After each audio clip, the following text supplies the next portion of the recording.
Welcome to Louisiana Heartbeats. I'm City Landry, your host, and with me today I have a close friend and author. I consider her as a close friend. If you know Deborah, you get to know her, you think she's a close friend. You may not see her but once every 5 years, but it's wonderful. She is the author. She's a fantastic storyteller. She has many adventures. She's well known in our Lafayette area, and so we have her on the show today, but I love what she describes herself. Deborah LeBlanc is telling everybody she's a storyteller. But she has actually created stories around the paranormal, facts. She's involved in different agencies, and so I'm going to save that part for the rest of the story. But right now, welcome to the show, Deborah. You, it's Deborah. great to be here. I met Deborah, and I'm so glad that you were able to take out of your busy schedule to come on today. I met Deborah going on almost 6 years ago. I was kind of like, she was the outgoing president of the Writers Guild, and I know now why. She has so many different things going on. And she was sharing with us the different things. I got to know you a little bit then. And so she's published several books. And so what's going on is that I want to ask this question. When you were growing up, did you know if you wanted to be an author? Did you have the idea, I am going to write books? Not and at be all. an author. Okay. I wanted to be Superman. I thought about being a nun, a teacher, anything but an author. I never even considered it. And reading was my passion. I read everything I could put my hands on. But being a writer never crossed my mind. Well, considering that you really never planned on being a writer, that seems to be a lot of our stories. And you classify yourself as a storyteller who happens to write your stories on paper. And it's amazing because before I met you, I would say, I just like telling good stories. I'm not really a writer.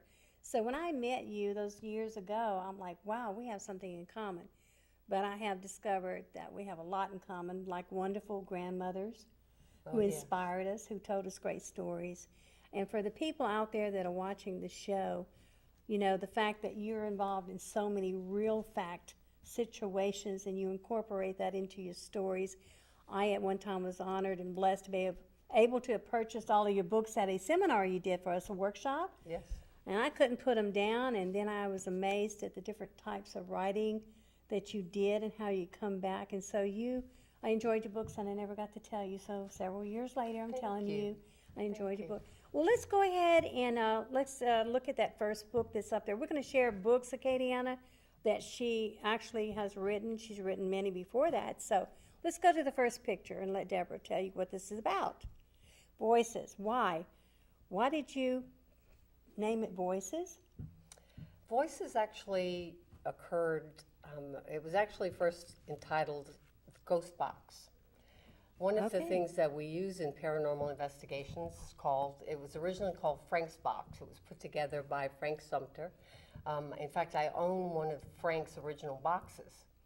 And the whole purpose of a ghost box is that it scans AM and FM radio stations so that all you're getting is static. And the idea is that if there is a spirit present, that it's able to use those frequencies in order to transmit words to those who are asking questions. Well, the whole thing is not so much the box, it's the voices that come through that box. Okay, switch back to the widescreen because I want to bring up something. Now that she's given you an idea of just that little comment, Deborah is a paranormal investigator. She's a forensic specialist. She herself has many stories, true stories, all true stories, and she's intertwined this into creating her fiction, paranormal stories is all. How would you describe your books, Deborah? What category, what genre? Probably paranormal suspense, paranormal thriller. Okay. So that's why I didn't bring that up, because we're going to spin off into the future television shows that are going to be really worked around this. So let's go back to that book and go to the second one, maybe? Okay. Okay, guys. Switch into the there we go. Switch into the second book. Okay. Toe to toe. What's that about? Give us a little idea. It kind of looks like... Toe to toe, it is. It is feet on a morgue table. And of course, all of them have toe tags. But this is the first of an 8-book series, the Noni Broussard novel. Think Stephanie Plum meets Ghost Adventurers. Okay. She is the daughter of a funeral home owner, and she gets recruited to do paranormal investigations. And she's with a motley crew. They call themselves the Boo Crew, Krewe. Okay, yeah. And they have to scout different locations in southern Louisiana for a broadcasting company that's at New Orleans. If they find one that they can collect enough evidence to send a film crew out, each scout member gets $1,000. Well, Noni's motivated because of the cash. Well, of course. And but you're talking about Misfit Bumble. It's a paranormal comedy. Okay, so that is like a little tidbit of the second book that's up there. My question is this: what inspired you to write that book? Why did you decide to write that book and name it that title? Well, I thought of, I just wanted something different. Paranormal is always taken so seriously, but really when you do paranormal investigations, there's so many comical moments involved, and I have been involved with many investigation groups that are like bumbling idiots. So they run into each other, they're scared at every shadow, everything is a demon, and that's not the case. So I wanted to do the lighter side of it and really bring out the blend of funeral service, which I know, Right. Because I worked in funeral service for a number of years, and just bringing this clash of people who really don't know what they're doing into a location. But you see, Noni is a closet medium. Okay, got you. So you're giving a little information, and with that said, Deborah, I'm sitting here and I'm smiling because of the fact that I'm on the other end of this. It's all true stories, and my stories are all about paranormal of the godly kind. I get in these situations, and some of those demons, as we call them demons and the evil spirits, but I'm not afraid because I laugh at some of the things I see on television. I'm saying, come on, God, let them really see a ghost. I bet if they really see one, they're going to not joke around like this anymore. And so finally, but I understand from you that you have so many facts because you've experienced that. You know what you're saying is true, and I'm like, you know what, Katie Anna, there's people that's not going to believe the way I believe, not going to believe what I've seen, but too bad. I'm going to stick to my story, and that's it, and I know you are too. Right. But in your case, you intertwine so much more. You actually create suspense, and yet use facts and fiction, where with my little stories is what happened to me and how I got out of it and what I learned from it, and don't you go do it, stuff like that. Yeah. And grandmother always said this and all that. It's real. Lots of these things are real, and people play around with it too much. Yes. So it would take someone special like you to be on a crew of paranormal investigators, whatever you want to call it, and you could handle that because you're not scared. And so, that's the whole point. You're not trying to make stuff up. You're really there to see if it's really there, right? True. So people call on you for special reasons and whatever, and we will be talking more about that in your new television series, which will be Katie Anna, our second show that will be coming up after this on the next season. So with that said and all that, what is your central message in your book when you write these books? Is it just to create the suspense, or is it to just share the fact, or is it just having fun, Deborah? It sounds like you. Well, with the Noni series, it's definitely about having fun. Okay. And that really is just sharing a lighter part of life with the unknown, mixed with the unknown. Everyone sees it, a lot of these paranormal shows, let's face it, they put makeup on it. Scripted. Yes. Big time. Yes. Yeah. And I really want to show behind the scenes, which most of the time is very comical. Right. And that was my whole purpose, is to lighten life. Well, anyone that comes in contact with you will learn that real fast, that what you say, you say. Yeah. What you mean, you mean. But I am so proud of you. She's cleaned up her language just for this show. Remember? We used to pick at Deborah all the time because she had to remember where she was. But she's hilarious when it comes to doing workshops. And that was at that workshop that you had that box, and we were supposed to be there for an ebook series and that also, and you got into that area which is what you were presenting, and we were just really still talking about it, Deborah. In fact, they want to do another one. They actually want to do another one, so we'll see what we can work out maybe in one of those little towns Wonderful. that I was telling you about. Well, I remember reading somewhere on here, you answered a question. If someone said, well, what are you? You know, how would you classify yourself? I still haven't figured it out yet, but I like what do you call yourself? Or when people ask you, who are you? What do you do? What are you involved in? Is that where you made that name up, you said? The storyteller? Mm-hmm. I think so. I mean, if people ask, what do you do for a living? I just kind of roll my eyes. I mean, I do own a regular business. Right. And I am a paranormal investigator. I do write stories. I'm a storyteller. Author sounds kind of stiff to me. I know, and I love the way you put it. And you had made up a name. How do you pronounce that name you made up that describes you? It's a word I made up because I really didn't know what to call myself. That's what you said. Oh, for clairsentium. Okay, and that's a combination of people wanting to call you what? Clairvoyant, medium, and what, Yes. psychic and all this? Yes. Well, you really, whether you realize it or not, with that one word, I had to laugh and laugh because I'm always saying, okay, guys, I'm not a clairvoyant, I'm not a medium, I'm not a psychic, this, but what I am, in my case, I just choose the faith terminology, which is discerning of what is of God, what is not of God, what is good, what is bad. I'm not going to tell you, do-da, this is what's going to happen. If I know, I'm going to pray for you, and you're not going to know about it, So different people have so many talents, Deborah, but they don't always follow through like with you. You were inspired by your grandmother and the stories she told. Yes. I later on, same thing happened with me, did not realize that her storytelling was really being passed on to me, but I took it further and became a writer to learn, discover that she had unwritten stories that she had never published. So it's amazing how we do have that through the family tree. Well, let's go on to the next book then, and let's discuss that a little bit. We discussed voices and toe-to-toe, so let's see what this one's about coming up. What is that, Deborah? That is an ungodly book. Okay. That is a different spin. Go ahead. It's your show. Go ahead. I'm writing under a pen name, R.H. Masters, because this is the first of a 26-book series. Wow, that's right. It's going, as you know, was it Sue Grafton that did A is for Alibi, and she went from A to Z. I'm doing the Z to A. What? That sounds like something you would do. Do A.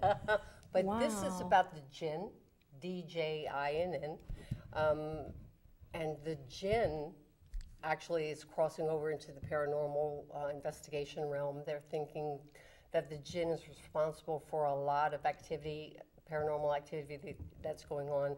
So I've been doing a lot of research on the jinn, and I thought, I can do something with this. I can write a story about this. But the powers that they possess are so unique that the only place I could think of putting them was in an erotica. Oh, yeah, okay. I didn't want my grandchildren to pull up my name. I had read that too. I see that, so I'm doing it under R.H. Masters. Well, then again, too, your grandchildren, and I know you're very close to them, they already are aware that grandmother's special, and she writes special stories. And all. Do you tell stories to your little children and grandchildren? Do you make up stories, or do you tell them stories? Every one of my girls, every one of my children and grandchildren have their own story that I made up. The magic cherry tree, the princess in the tub, all of them have their own I special read that story. somewhere. I don't remember. I didn't see it today when I was looking at your web, but I did read that somewhere before that you did. I thought that was so unique. Will they be published one day, those little stories that you created for each of them, or printed or anything? You don't know? They've asked me to, if I would write them down, and I said, well, you should. It affected you. Good and idea. So you should write it from how it made you feel, write it from that perspective. Okay, so you're going to have 26 books in this series. Yes. How many have you started on this series? Oh, Okay. Z-Spot is my first. That's in the middle of that one right now. Okay. Actually, Voices, Toe-to-Toe, Z-Spot, and I'm working on a fourth, which we don't have the cover for Harlequin, called The Hunger. Oh, yeah. It's a trilogy called the Grimoire Trilogy. I don't have the cover because they do the art. Well, I think you've put enough up there to where people at least know. Check out that webpage, guys, and you'll find out everything she's going on. That's why I printed out everything I could if there's anything new, and there's a whole lot. So, and I'm sure every day. How long does it usually take for you to really start a book and finish a book all the way to publication? I can finish a book in 30 days. I'll believe it. I'll believe it. But I use a program called Dragon, Okay. naturally speaking. So speaking out, I can imagine you're sitting there and I'm telling you a story. Right. So when I'm speaking into Dragon, I usually do it with my eyes closed because my books are written, each chapter is a scene. Oh, right. And depending on the point of view, it is irrelevant to me because it's like I'm telling Sudi a story. There you go. There you go. So Okay. Dragon is able to dictate it while I speak, and then I have to go through the editing process after Isn't that amazing? Technology is helping get these stories out. Deborah, there's so many wonderful, as you know, authors that have wonderful stories in different genres that I just, when I hear a good story, I don't want them to lose it. No excuse if you don't write. Look at this audio, kind of a type of technology. It's amazing. I'm so glad. I mean, people are going around now with the older people who are passing away and trying to get their stories in their own voices, which is awesome too. Then we have a 90-something-year-old lady that joined the Writers Guild, and we encouraged her. She's such an inspiration, and Kate Redford, believe it or not, and she is such an inspiration when she is able to come, and she herself is typing her memoirs, and then she found out about the audio thing, and all these war veterans that we want in our families to be remembered, you know, while they're still alive. Now's the time to do it. Somebody ought to do it. Technology says, hey, we got the right thing for you these days. That's so, but I was excited to hear that they had that, and I'm so glad because it just makes you able to crank out those books faster.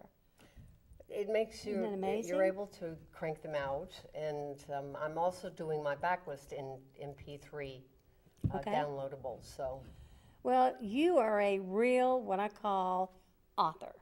You are a real creative author, and you do and can do many genres, but you stick to mainly this one because that is just normal. It's just natural, comes natural. Yes. Storytelling, suspense, rough edges if you need to be on the rough edges, Yep. and this mystery of all of it. Okay, well, let's go on to the next picture, and we're going to see what brings up the topic in that. And what is this? This is going to be a new television program called Through the Veil. It all happened quite by accident. I met a gentleman through a paranormal investigation group. I hadn't spoken, we did an investigation together, and I hadn't spoken to him in 3 or 4 years. And he contacted me one day and said, we're looking to put together a television program. At first it was supposed to be local, you know, just Okay. a Louisiana broadcast. Oh, okay. And we're looking for a show's medium. I said, I'm not a medium. There's that And word he again. said, I know what you do. Whatever you want to call it, we need you. So I said, okay, let me see what this is about, because I respect the dead. You know, when I do paranormal investigations, I don't believe in Ouija boards or any of some of these hokey methods that they use. There's a lot of respect, and I have a very strong faith in God, and I'm not going to cross any lines. So if you're going to powder it up, make it up, I'm out of there. There you go. So I got involved with these guys. They were all straight shooters, very serious about what they did, and we just found out that we're being handed off from this little producer in New Orleans to a major producer in California. So we could be looking at either the Sci-Fi Channel or Discovery Channel, where Through the Veil will be broadcasted. That is amazing because I've been telling people about it and didn't know if it had aired yet, and so it's still in the process. We have to shoot a certain number of shows before it starts. They need Okay. 8 in the bank, so they There start you shooting go. them Right, every right. week. Well, it sounds like it takes time, but it's so worth the wait when you have something done right, you know. Deborah, okay, when you talk about the investigation part, is there anything that you can share as far as not really details, but actually why you're called in? By any chance? I'm saying, like, what do you do? Where do you go? When you don't have to go into detail because I understand, you know, all of that. For example, I was asked, what do you do, Miss Sudi? Well, if I see something around you, I'm going to pray for you, but you're not going to know about it. Okay.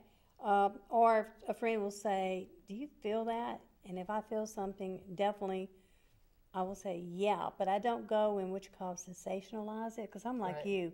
There's so many, and I loved in one part you said you are no fake. One time I was approached and said, no, I'm not a fake and I'm not a flake. I will tell you though, these things are real. Not everybody is going to be able to experience these things, and for something, if you don't experience, a lot of people don't believe it. So when I began to really read more about you, I love what you just said. Anyone knows me used to call me a Jesus fanatic, okay? Because I used to tell my stories saying they were Jesus stories, so that people would not invite me to be clairvoyant, psychic, ESP as guest speakers, and they did anyway. But with you, I love what you said. You say what you do. You make it clear what you're not going to be accepted as, what you don't do. In other words, okay, guys, this is who I am. This is what I do. In the investigations, what does it take for you to be pulled in? Why do they call you? Is it just to get a confirmation of something they already know? For people who don't know anything about the responsibilities of why forensic specialists are brought in, is it to give extra details? It's not a secret. I'm not trying to pull a secret out of you. I don't know what you do in that area. I want to know. Actually, through the veil, the way through the veil works is they won't give me any detail about, they'll give me the address and show up here on this day. Okay, good. And then they'll do a shoot of me doing a walkthrough through the place. Okay. I can't walk through it with the whole camera. The camera crew will follow me, but not the rest of the investigation team. Right. Because too much energy around me and I can't pick up. And really, that's all it is. It's picking up energies. I don't see physical manifestations. Right, right. A lot of what I do pick up, oddly enough. That's with the technical machine work that you are part of, right? Is the machines and the Actually, the first part of it goes through my head. First. I don't touch a piece of machinery. I wanted to clear that up. I'm trying not to put words out there. I'm trying to let you say who you are, because I know you have it's not what everybody thinks. It really isn't. I didn't want the crew to label me as a medium, because I'm not Long Island medium. Right, right. I didn't want them to label me as a psychic, because then everybody wants you to do a reading on them, and it doesn't work that way. Right. True. Okay. Well, that's really what I wanted you to say again. We have 3 minutes left in the show, so let's go ahead and show that crew Yes. picture that you're working in, and we're going to be recapping some stuff. Through the Veil crew. Okay, and that's the guys that said, I want you. That's right. All right, and it's going to be, and again, tell them about the television show that's being worked on and soon to be aired in the future. And that would be Through the Veil, right? Through the Veil. And the good news is what you shared earlier is that your love for writing these stories and your experience in the areas that you've been in, it's just due time that you have basically been discovered from one little thing. It's just perfect timing. Well, I want to definitely, before it gets to the end of the show, I want to definitely give you the opportunity. If there's anything that you would like to share as the rolling credits are rolling right now, is there anything that you would like to send out there to anybody who may be interested, the kind of people that would be interested in your show? Or would you want to encourage somebody who's writing this, maybe, type of genre? Is there anything you'd like to say to the public? Just to remember to stay true to yourself. Stay true to what, don't sensationalize it. If you're looking to get involved with the paranormal, do it with people who know what they're doing, and not people who will label everything demonic, because it's not. Stay true to your faith, stay strong and next to God, because without Him, you could fall into the wrong hands in the wrong place. And thank you for saying that, because that's exactly the truth. So tune in every Monday night at 9 p.m. It just might be you or Deborah or another series on Deborah that we'll be featuring. Until then, be blessed.